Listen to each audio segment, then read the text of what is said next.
बच्चों चलो,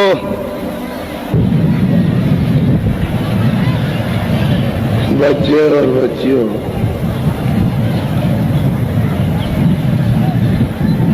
जिस देश को देख रहे हो और जिसमें रह रहे हो, ये ब्रह्मांड की छाया है। ऊपर के लोगों की छाया। अब छाया को पकड़ते पकड़ते कितने दिन और कितना समय हो गया, अभी तक छाया पकड़ में नहीं आई और सब लोग छाया को पकड़ रहे हैं। ये मेरा सुंदर बच्चा, ये मेरी काली बच्ची, ये मेरी श्याम स्त्री, ये मेरा जो है कुरूपति, इसको पकड़ते पकड़ते लेकिन अभी तक आ गया। तो जो ब्रह्मांडे सो पिंडे, ये पिंड लोक है। इसके ऊपर में अंड लोक है। ये मृतलोक पिंड लोक, ये 5 तत्वों का है। जल, पृथ्वी, अग्नि, वायु, आकाश। ये 5 तत्व इसमें प्रधान है और सूरत इसमें बंद है। दोनों आंखों के पीछे बीचों बीच में सब में बैठी है। गाय की भी यही बैठी, बकरी की भी यही बैठी है, शेर की भी यही बैठी, ऊंट की भी, हाथी की भी यही बैठी है, छोटे छोटे भुनगे जीव जंतुओं की यही, और सब में 2 आंख और 2 कान और 2 नाक। सब में छोटा से छोटा जीव होगा उसमें 2 आंख 2 कान 2 नाक। ये आप अच्छी तरह से इसको फिर गहराई से देखने और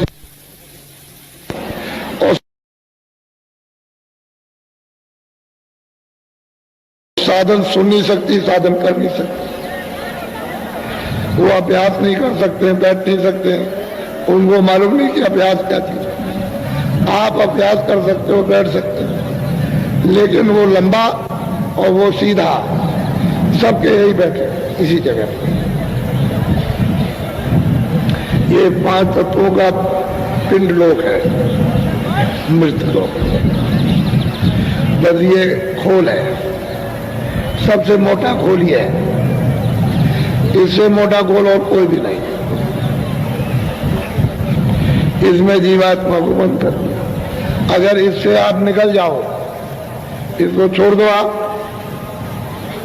और ऊपर चले जाओ, तो वो अंड लोक है, अंड की रचना है। उसमें ये पिंड नहीं है, ये शरीर नहीं, जल, पृथ्वी, अग्नि, वायु, आकाश नहीं।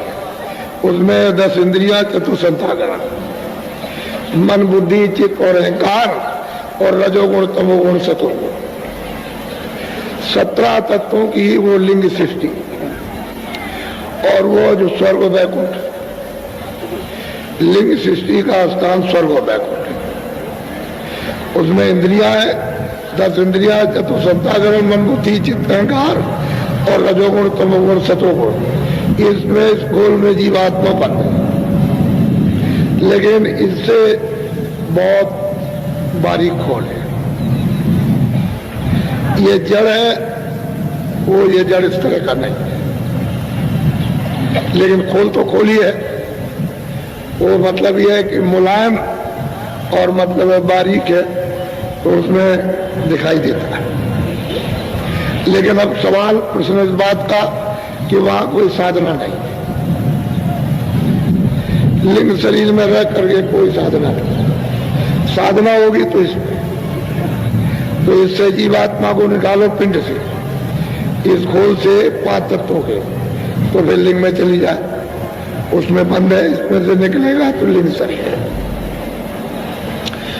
और स्वर्ग वैकुंठ के परे जब शक्ति लोग, ईश्वर का धाम और उसके लोग जितने भी आते हैं वो सूक्ष्म लोग हैं।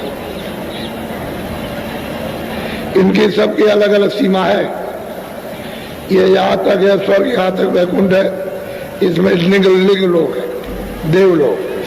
इसके परे सूक्ष्म लोग, वो आद्या शक्ति का और निरंजन भगवान का, और उसमें बहुत बात के लोग हैं, वो है सूक्ष्म लोग और 9 तत्वों का है। शब्द स्पर्श रूप रस गंध, शब्द स्पर्श और रूप और रस और सुगंधी, ये 5 ये, और मन बुद्धि चित्त और अहंकार 4 ये हो गए 9 तत्वों का। अब इंद्रियां छूट गई, रजोगुण समोगुण, रजोगुण सतोगुण तमोगुण, ये नीचे रह गया। ये रह गया लिंगलोक में, इंद्रिया निकलोक में रह गए, और सूक्ष्म लोक में ये नहीं है। तो वो आद्या मां शक्ति और ईश्वर का धाम, उसकी एक सीमा है, इतना ये सूक्ष्म लोक है। वो भी मतलब ये है कि छोटा मोटा तो नहीं है, वो भी एक तरह से तुम्हारे लिए अपार है। महापुरुषों के लिए तो कुछ नहीं है, लेकिन आपके शास्त्रों के लिए अपार। ऊपर में माया का लोक है, और फिर ब्रह्म का धाम, ईश्वर अलग है ब्रह्म अलग है, वो है कारण लोक।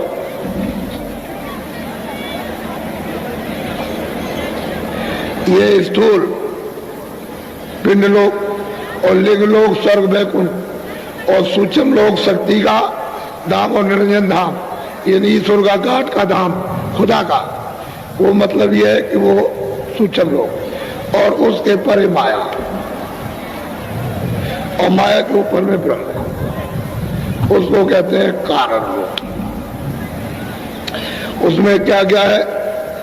शब्द स्पर्श रूप रस गंध, बस ये 5 तत्वों का है। वहां मन नहीं है, बुद्धि नहीं है, वहां पर चित्त नहीं है, अहंकार नहीं है, रजोगुण नहीं, तमोगुण नहीं, 10 इंद्रियां नहीं है, और ये 5 तत्वों का जल पृथ्वी अग्नि वायु आकाश, ये शरीर, बस शब्द स्पर्श रूप रस गंध। अब सूरत को ये बोध होता है शब्द है, ये रूप है, ये रस है, और ये मतलब ये कि गंध है, ये स्पर्श है, ये वहां पर उसको बोध होता है सूरत को। इसी से निकल के जाएगी और इसी में लौट आएगी, वो है कारण लोक। तो ये कारण लोक बहुत बारीक झिल्ली है, यानी कपड़ा वो भी है, एक तरह का कपड़ा है बहुत झिल्ली, उसमें दिखाई तो देता है सब, लेकिन सूरत उसमें बंद है।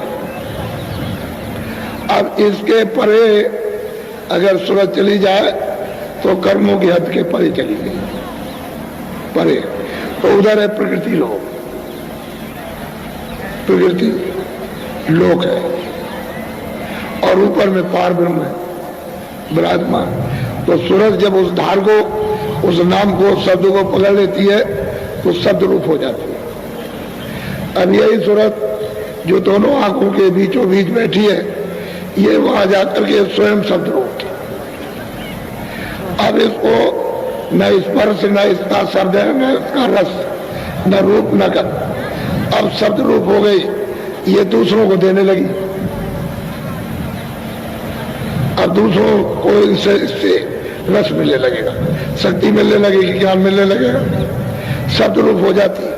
जब सूरत शब्द रूप हो जाती है तो वो पार उतर जाती है, उस सूरत का जन्म नहीं होता, फिर वो यहां नहीं आएगी, या वह नहीं निकल जाएगी, फिर चली गई ऊपर, उधर अब कर्मों की हद के परे चली गई। अब ये चारों शरीरों से अलग अलग हो गई, तो ऊपर में अलग अलग है, तो पार ब्रह्म का उसकी छाया ब्रह्मलोक में, ब्रह्मलोक की छाया ईश्वर लोक में, ईश्वर लोक की छाया है स्वर्ग वैकुंठ लोक में, और वैकुंठ की छाया यहाँ। तो जो ब्रह्मांडे सो पिंडी। अब यहाँ ढूंढ रहे हो आप, क्या मिलेगा आपको? कुछ नहीं, कुछ पता ही नहीं है किसी को जानते हो। और ये तो इतना है कि अगर अंदर की तरफ में जब जब सूरज जाती है तो देखती है कि माया का लोक कितना बड़ा है। ये जितना सारा संसार, स्वर्ग वैकुंठ, इससे कितना करोड़ों हिस्सा बड़ा, ऊंचा और नीचा, कितने करोड़ों, यानी जोजन, मील ही नहीं है वहां, कोस नहीं है, जोजन है। तो इतना तो उसका माया का लोक बड़ा। तो ऐसे लोग को ये पार करके सुरत उस पार कैसे जा सकते हैं? ऐसे कोई इसको नहीं ले जा सकता। इसलिए इसको ऐसे बंधनों में जकड़ के रखा कि ये निकल के किसी तरह से जाने न पाए। लेकिन महापुरुषों ने ऐसी कृपा और दया की है कि धीरे से इनको अपना सत्संग दिया, वचन सुनाए, दुनिया का सब कुछ बोध कराया और कहा देखो और क्या है तुम्हारा, जिसमें तुम कुछ चाहते हो कुछ मिला, तो ये खुद ही चिल्लाता हमको कुछ नहीं।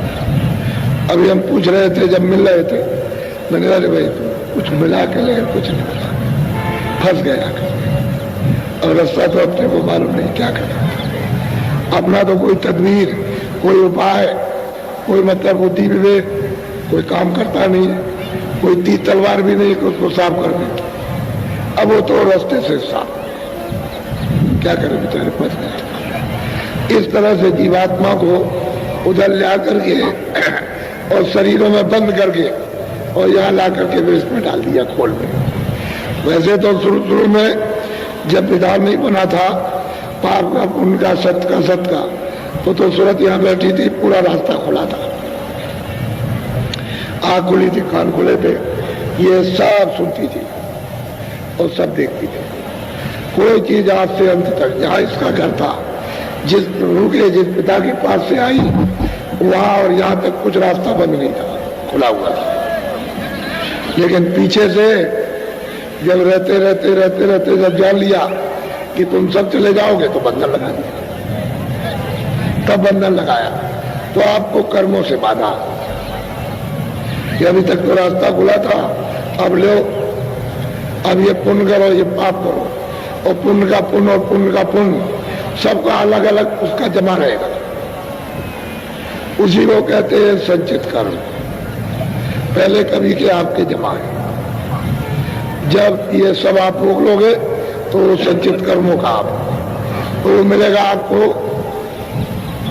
उस कारण, यानी पर्दे से बाहर जाने के लिए शरीर से, और उसमें नहीं करे तो फिर लौट आओगे, फिर वापस आओगे, फिर सूक्ष्म शरीर के अलग जमा होंगे, लिंग शरीर के अलग जमा होंगे, स्थूल शरीर के अलग, तो सबका भोग अलग अलग है। अगर आपको मिल गया कोई, तब तो आप कुछ कर सकते हो, नहीं कर सकते, नहीं जा सकते। तो जो ब्रह्मांड है सो पिंड है। अब इस छाया में तुम दौड़ रहे हो, ये सूरज कोई असली थोड़ी है, ये तो नकली है सूरज। प्रतिबिंब प्रतिबिंब का प्रतिबिंब, प्रतिबिंब का प्रतिबिंब, उस सूरज का, उस परत, उस आकाश तक, उसका और उसकी रोशनी आपकी आ रही है, सूरज चांद सितारों की। मैं ये असली सूरज है ना असली चांद है, ये अक्स है, उसकी छाया है, और छाया में फंसे पड़े हो, कैसे निकल के जा सकते? जब तक जानकार नहीं मिलेगा तब तक आप। इसलिए सत्संगीत हो आपको हर वक्त जरूरत थी। जब से बच्चा जन्मा था, अगर उसको सत्संग में कर दिया जाता तो आज जाग ना जाता।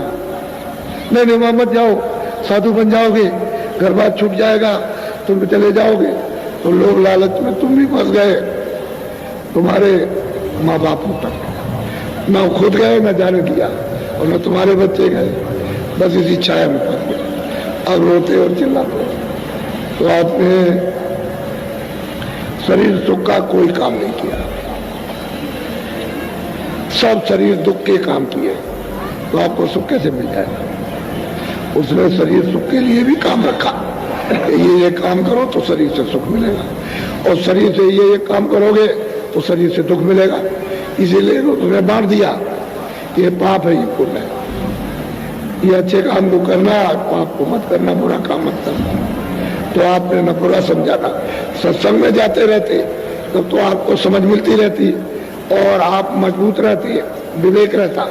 लेकिन सत्संग में गए नहीं तो बुद्धि ने काम करना छोड़ दिया कि क्या अच्छा क्या बुरा, सब ठीक है, बुरा भी ठीक है, अच्छा भी ठीक है, सब ठीक है, उसी में फंस गए। अब मैले हो गए, अब बोझा कौन टालेगा, इसको कौन उतारेगा, कौन धोएगा? अरे तो धोनी का जब सूरत और मन और बुद्धि और चित्त जब गंदे हो जाते हैं, जब तुम्हारा कपड़ा गंदा होता है साबुन से या किसी और मसाले से नहीं गंदगी छूटेगी तो धोबी को देते हो, फिर भी बहुत कोशिश करता है धोबी, फिर भी दाग रह जाता है। ऐसे ही कर्मों का दाग इन जीवात्माओं को लग गया, वो बिना महात्माओं के धुलेगा नहीं, कोई नहीं धो सकता। सच्चे महापुरुष ही धोबी होते हैं। कोई जीवात्मा को, मन को, बुद्धि को, चित्त को, अंतःकरण को धोते और किसी के पास में धोने की जुक्ति नहीं है तो क्या धोएंगे, उनको नहीं मालूम। इसलिए तुमको अपना गंदा कपड़ा किसी को दे देना चाहिए कि लीजिए इसको धो डालिए, तो वो साफ सुथरा कर देगा। फिर कहेगा देखो तुमने हमको अपना आपा दिया था, कपड़ा हमको तन रूपी कपड़ा हमको दे दिया, हमने धो धा के ठीक किया है, आज से बुरा काम मत करना, सब अच्छे काम करना। तो घर में रह करके, दुकान में, दफ्तर में सब अच्छे काम करो। कौन कहता है कि बुरे काम करो? सेवा करो, सत्य बोलो, दया करो, प्रेम करो, आदर करो, सत्कार करो। कौन कहता है? अच्छे काम करो, यही अच्छे काम, ये मनुष्य के अच्छे काम है जो दूसरी आत्माओं को आराम मिले, सुख मिले। और तुम अपने काम से दूसरों को दुख दोगे तो आपको भी दुख मिलेगा। इसलिए अच्छा काम है। तो महात्मा के बिना इसको कोई धोएगा नहीं। तो अब आप बड़े ध्यान से सत्संग को सुनिए। ये तो मैंने आपको ऊपर की बात बताई है, या कुछ नहीं। हम भी किराए के मकान में हमको भी छोड़ के जाना, इसको छोड़ देना, ये अपना नहीं है। ये दूसरे ने दिया और ये कहा कि देखो मेरे मकान में रह करके अपना काम कर लो और मुझे मकान दे देना, लेकिन साफ सुथरा देना, जैसा दिया वैसे। इसमें गंदगी को जमा मत करना, और गंदगी जमा करोगे तो कुटाई करूंगा, पिटाई करूंगा, सजा दूंगा। इसलिए गंदा मत करना, अपना काम कर लो, जीवात्मा को जगा के पहुंचा दो मेरे शरीर के द्वारा और मुझे वापस कर दो। तो आप पहुंच जाओ, क्या तो ले लीजिए साहब, आपकी बड़ी मेहरबानी, बड़ी दया, बड़ी कृपा हुई कि आपने अनमोल मनुष्य शरीर दे दिया। मैंने आपके शरीर के द्वारा जीवात्मा को जगाया, मैं आपका बड़ा एहसानमंद। उसने बता दिया, तुम कहोगे नहीं नहीं नहीं नहीं मैंने ये नहीं जाएगा, और लोगों ने चिल्लाओगे तो मानेगा वो? पहले सोचो, तुम्हारे पास कोई उपाय है? दौलत से, तीर तलवार से? अगर ऐसा होता तो तलवार लेकर के, गोली लेकर के सड़क खाने खड़े हो जाते, तो कहते नहीं ले जा सकते, वैसे दिखाई देगा, फट से ले जाएगा, छोड़ नहीं सकता। तो आप बड़े ध्यान से सबको बोलो।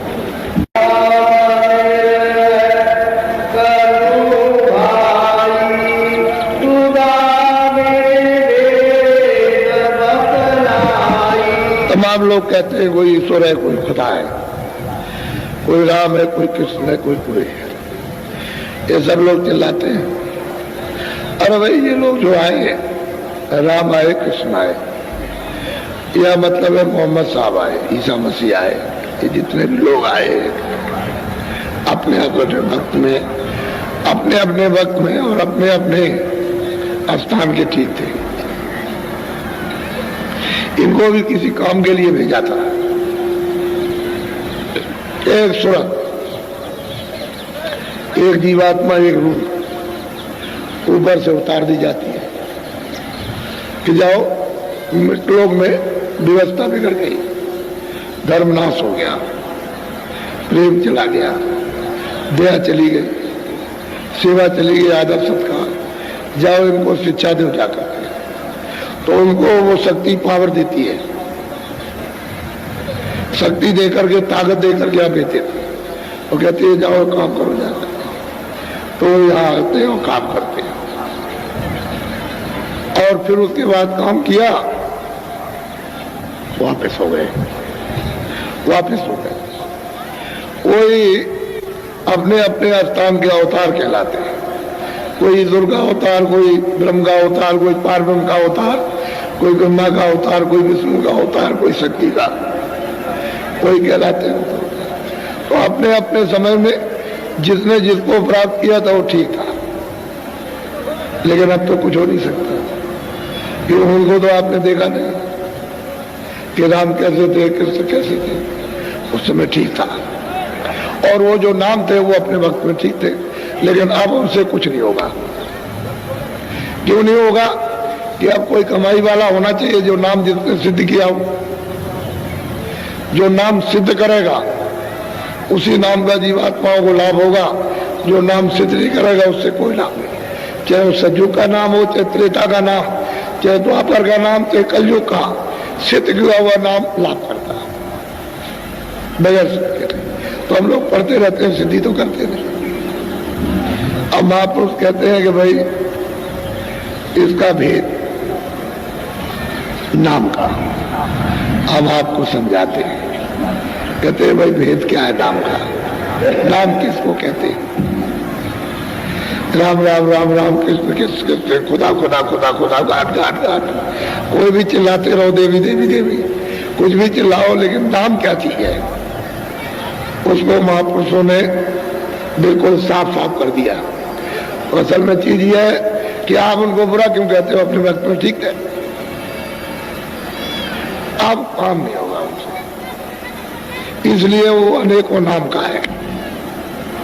विष्णु भगवान के 1000 नाम, तो परमात्मा के उसके बहुत नाम। ऐसा तुमने क्यों कह दिया एक ही नाम? उसके बहुत से नाम। अरे तुम घर में देखो, पिता को पिता कहोगे, पिता को फादर कहोगे, पिता को डैडी कहोगे, पिता को ये कहोगे। अब वो तुम हो तो एक ही, लेकिन यह है कि कई भाषा में बोलते हो कि ठीक है हमें। इसी तरह से उसके अनेकों नाम रख दीजिए, फिर भी कोई नाम नहीं, और वो सब नामों में बोलेगा, लेकिन सिद्ध तो करो। सिद्ध नहीं करोगे कोई लाभ नहीं करेगा। तो आप लोग अभी तक भ्रमित थे कि जय गुरुदेव नाम तो कोई किसी आदमी का, मेरा नाम तो है नहीं। जय गुरुदेव मेरा नाम नहीं है और ना आपका, ये उसका नाम है। ये जब तक जगाया नहीं जाएगा, सिद्ध नहीं होगा, तब तक कोई लाभ नहीं करने वाला। तो जगाने की जरूरत, सिद्ध करने की जरूरत, तब जाके लाभ होता है। और आप लोग इस राज को, इस रहस्य को समझते नहीं, तो बड़े प्यार से समझा रहे सब कि भाई नाम क्या चीज है, इसका दोनों का भेद बोलो।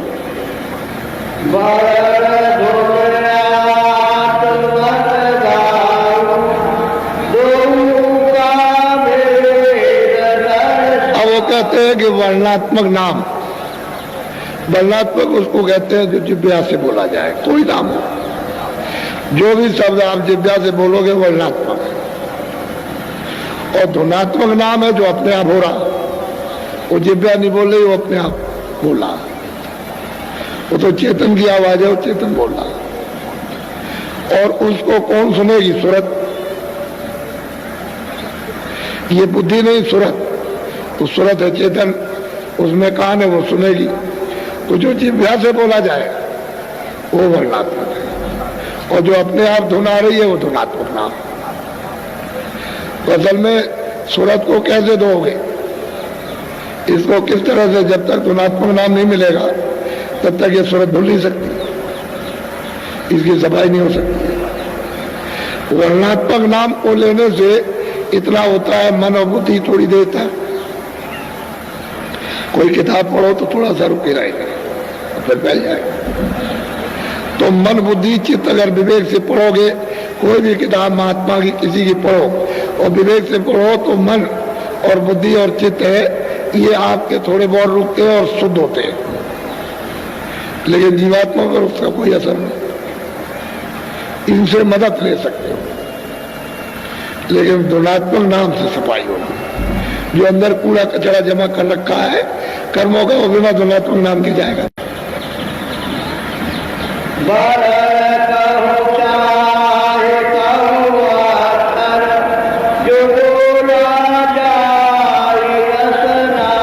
कहते कि चाहे कोई अक्षर हो, चाहे कोई वर्णमाला हो, चाहे कोई नाम हो, जो जिव्या से रचना से, जो रचना कहते हैं जिव्या, उससे जो बोला जाए वो वर्णात्मक, वो वर्णात्मक। तो असल में बात यह है, तभी तो कहा महात्माओं ने, कर में तो माला फिरे।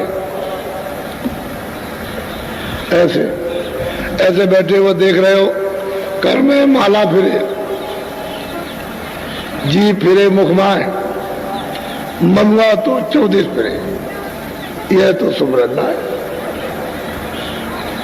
ये जो आप वर्णात्मक नाम ले रहे हो, जिव्या से रचना से, कोई भी नाम आप लेते हो, इस तरह से लेते हो, ये कर कहते हैं ये उंगलियां काम करने वाली, इनमें माला घूमती रहती है। और मतलब यह है कि नाम जिव्या से लेते रहते हो और मनुआ चारों तरफ घूमता रहता है। ये वर्णात्मक, उससे क्या असर होगा? कुछ नहीं होता। माला भी घूम रही, गाली भी दे ली, माला भी घूम रही, बात भी कर ली, राम राम भी कर लिया और ये भी नाम ले लिया, वो भी। ये सुमरन नहीं है, ये अपने आप को धोखा देना और समय खराब करना, ये सुमरन है। जो आप सोच रहे हो कि इससे हमारी सफाई हो जाएगी, इससे सफाई नहीं। बोलो।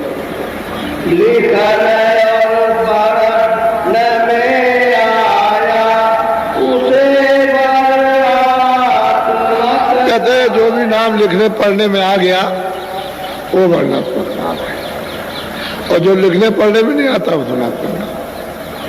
और उसको सूरत सुनेगी, वो चेतन है उसी काम से, तो जब तक वो नहीं जागती है तब तक नहीं सुन सकती, और जाग गई और कान खोल गए तो सुनने लगी। वो धनात्मक नाम है, और ये जो लिखने पढ़ने में आ गया वो अनात्मक है। अब आप इसको पढ़ते रहो। तो जरूरत तो थी आपको कि इससे मदद लेते इंद्रियों की शुद्धि सफाई के लिए, और साफ हो जाती तो अंदर की चीज पकड़ लेते, अंदर का नाम पकड़ लेते। क्योंकि वो तो आवाज दे ही रहा, वो तो नाम जगा हुआ और सो कब रहा, वो तो चेतन, वो तो बोल रहा, वो तो सब जीवात्माओं को घाट पर बुला रहा, लेकिन आवाज घाट में आएगी। घाट छोड़ दोगे तो आवाज सुनाई नहीं देगी।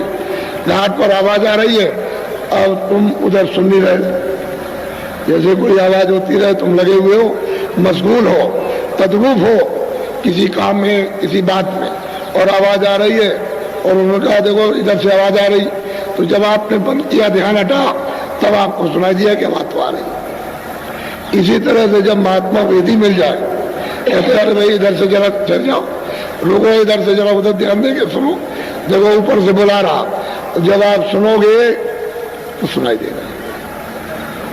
तो ये लिखने पढ़ने में आया वर्णात्मक नाम। तो बहुत तरह के नाम आए, एक दो नाम, किसी ने कुछ कहा, किसी ने कुछ कहा, किसी ने सतयुग का नाम, किसी ने त्रेता का नाम, किसी ने द्वापर का, कलयुग लगा हुआ। तो लिखने पढ़ने में वो धनात्मक नाम नहीं है, वर्णात्मक है, धनात्मक है। बोलो।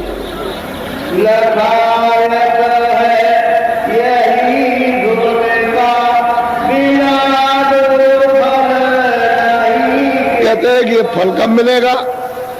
जो आपको जिव्या से, यानी आपको बताया गया कि ये नाम है, तो मतलब है कि ये उसको लखाएगा। लेकिन कब लखाएगा? जब इसका भेदी तो उनका मिल जाएगा गुरु, बिना गुरु के नहीं लखेगा।